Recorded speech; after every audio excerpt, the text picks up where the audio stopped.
So welcome back to Bonded Voices. After a summer break of getting our kids off to college, took a bit of time off, reassessed, and we're back with a whole new series. And the series is all going to be about being Gen X.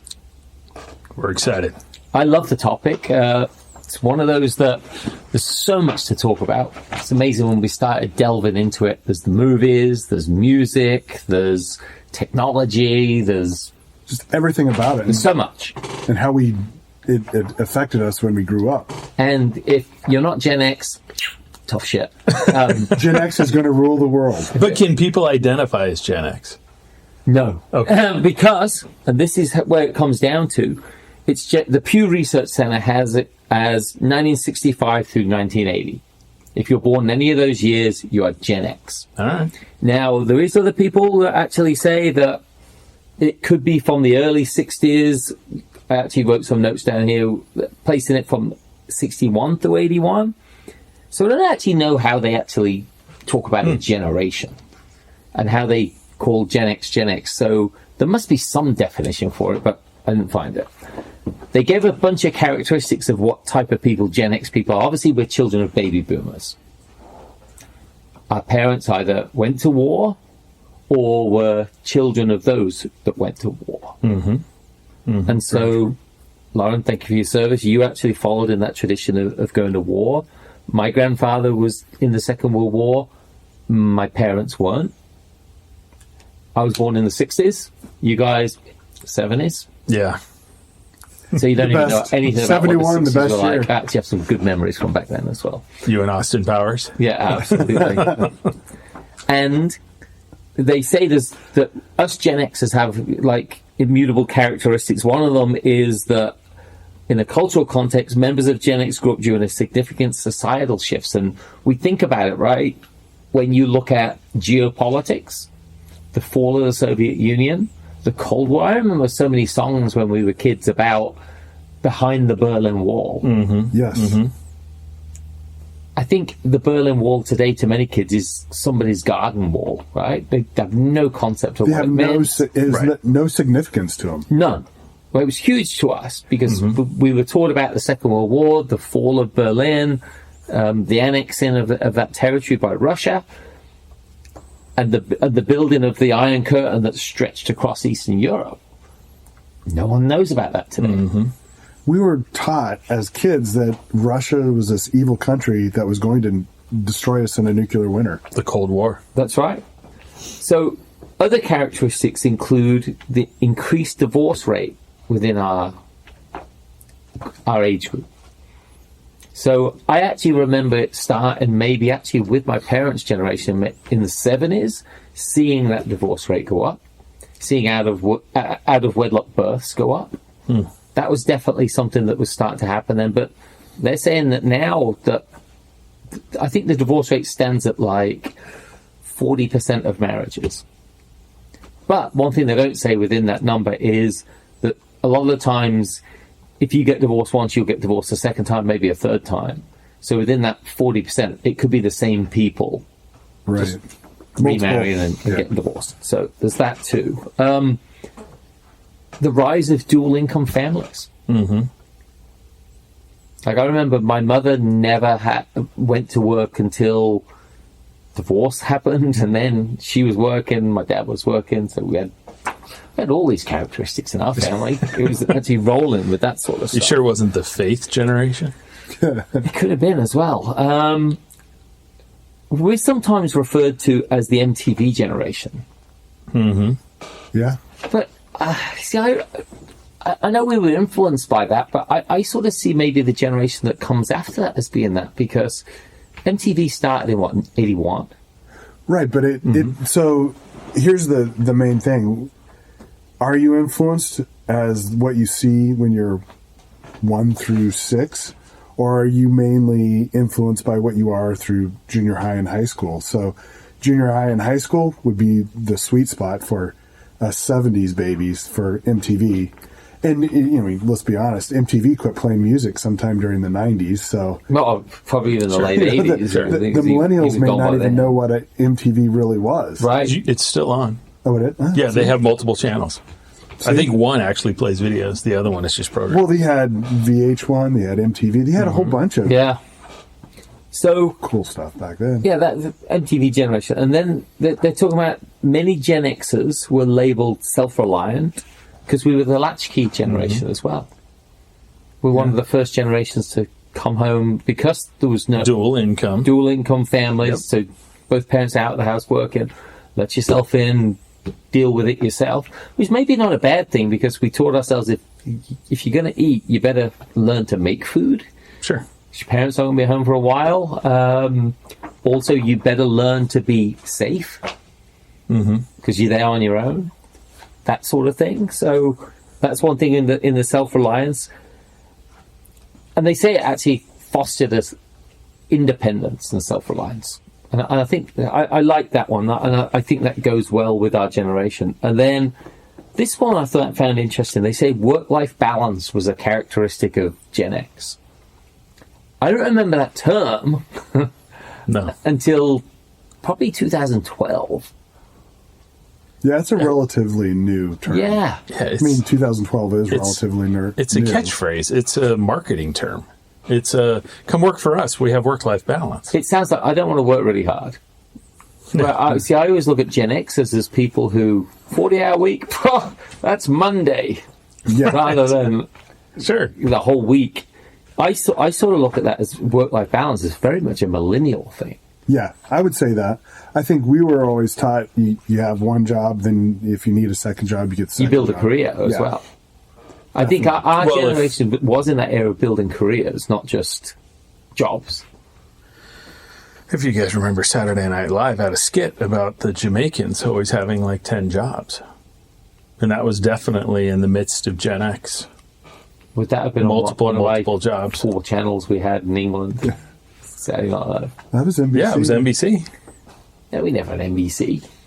What did you? Well, you had BBC. We had BBC One, BBC Two, ITV, and Channel 4. You had Benny That was it. Hill. Yeah, I was watching Benny Hill during that point. Yeah, for sure.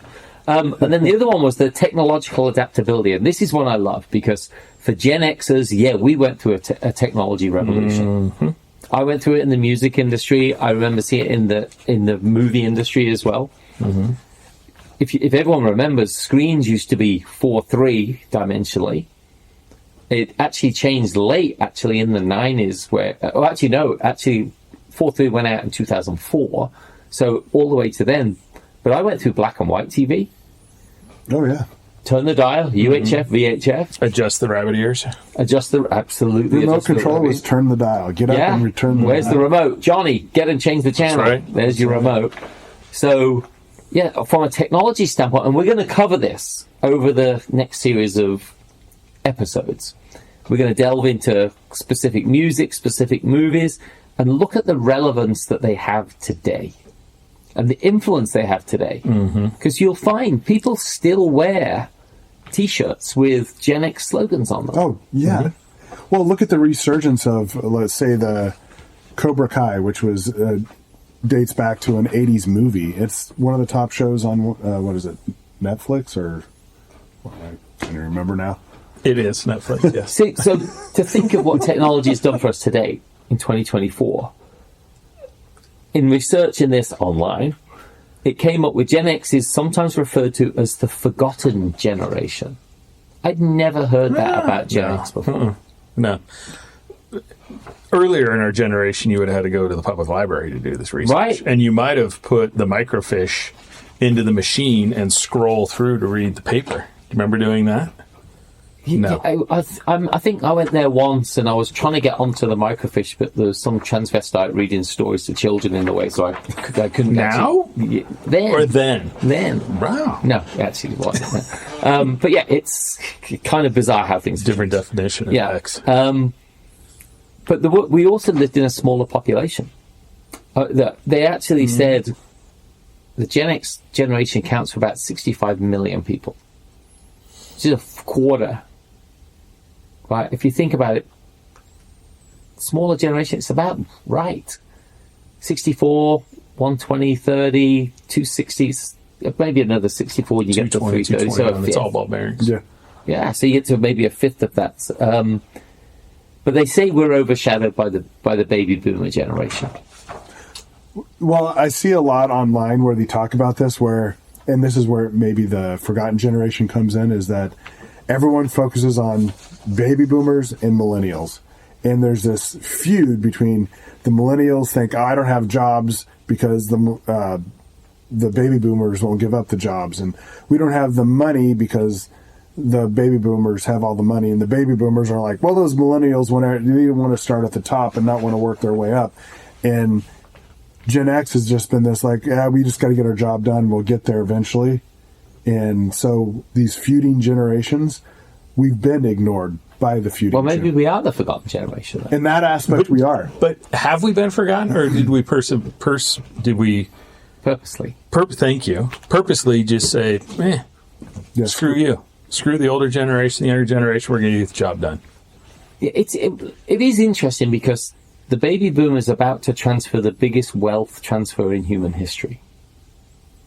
I don't know if that exists in the Gen X population. That kind of money.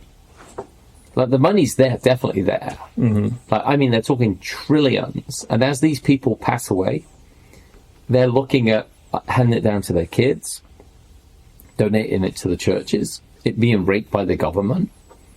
Different things like that are going to happen. But I don't know if the amount of wealth, it'd be interesting, there's maybe somewhere out there that has data on this. What's the value of the Gen X population compared to the baby boomer population? We got to think most of, well, I guess, would like Steve Jobs be considered X or? Yeah, boomer? I think he just scraped it. No, he was maybe earlier, but again, depending on the definition of whether it was 65 or earlier. So I think Steve Jobs was 62. Okay. But he may have been earlier. So maybe he was the end of the baby boomer generation. So the tech giants, were they, like the Gates, the Jobs, would they be considered? They're baby boomers. Baby boomers. Yeah. Okay. So and again, I don't think we want to accept them into our generation. No, they don't pass the muster. Mm-mm. So. Yeah, Gen X. So we're going to cover a lot of this. Music, movies, culture, war, politics as well. And you think about it, we'll just skip over a few bits and pieces to get everyone ready for what's to come, which is we're asking for involvement from you, our audience. Find us movies you want us to cover.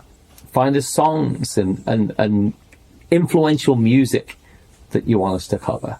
Like we've got a ton lined up ourselves, but I'm sure there's a few out there that it's just a monumental something that happened in that generation that we need to know about. Well, and I don't think the three of us are going to remember everything about a generation. No. So to get that support from everyone else is going to be fantastic. And to respect the generation, we need some people to be involved. Yeah. So in the spirit of being independent, adaptable, and focused on achieving a balanced life, I don't know about that, but that's Gen X. So, thoughts, guys. What should we look for from the audience to come in and participate with? And Loren, you first. What's on the docket of a topic coming real soon? Well, I definitely liked the. I mean, I don't want to steal your thunder with the music industry, but I think our generation was defined by music more, and we identified with music more. So I definitely think that, finding out what songs moved certain groups, I think everyone can remember songs for, from something that was popular, when the first Motley Crue album dropped, everyone went crazy. That was, that's a pivotal moment. And how did that affect us? Or, how, speaking of the politics of the time when, speaking of music again, Twisted Sister, we're speaking in front of Congress about freedom of speech. That's part of our makeup. That's what we grew up with. That's what shaped us into who we are. Yeah. Well, I think a lot of it was the fight. So you've got the fall of the wall and the amount of freedom that was felt across the world of this being encumbered and now being unencumbered. Come on, guys. You're not picking up on what... What bit did I miss? Making fun of Kamala. So I didn't watch the debate. Sorry. I was trying no, to she's forget. been talking about this for weeks. But Being encumbered by what was. right. Yeah. Yeah. So all of these songs written about all of these people being oppressed, the wall coming down, the freedom that came with that and the independence that came with that. I think it was, I don't know what it was like when we won World War II and you see the newspaper articles and just these parties in the streets and population booms. Wasn't necessarily population boom for us, but that was a pivotal time to really mark our generation, or at least our generation's viewpoint of it, which it's interesting. We think about some of these musicians. Some of them might not even fall into the Gen X. Well, so that's the question. Is the Gen X artist someone that produced music during our pivotal years? Or is it someone that was born in Gen X? So most of the bands, so like any band that like... I'd say produced because it's how they influenced that generation. So the Rolling Stones, who are older than Gen X. Yeah, remember, they started in the 60s. Sure. Yeah. So they were entertaining the baby boomers. Or But they had an impact very on our young generation. Gen X people. Yeah, of course. Yeah. And they totally influenced it. Well, was it Billy Joel? We Didn't Start the Fire was about, like, that's a huge song about the whole collapse of the wall and everything, and yet he's not Gen X. No, Like, not at all. Yeah. So that's what we'll be covering. It's going to be fun. It's going to be a ride. I think there's going to be a lot of interesting topics to cover and memory lane moments for all of us. Sure. the nostalgia will be deep. And it'd be interesting from me growing up in England and you guys growing up over here, the things that I missed because I wasn't here and you guys missed because you weren't there. Because back then, they were separate worlds. Absolutely. There was no internet. There was no real coverage. No one over here watched the BBC. I never watched American TV. You didn't even watch Cheers. American Bandstand? The Cheers, maybe. That's Okay, about sure. it. All right. So that's it. So, yeah, that's going to be it. We're going to cover Gen X. We're going to have a lot of fun with it. So until next time, I'm Ian. This is Loren. And I'm Greg. And we'll see you next time on Bonded Voices Gen X Edition. And we're back.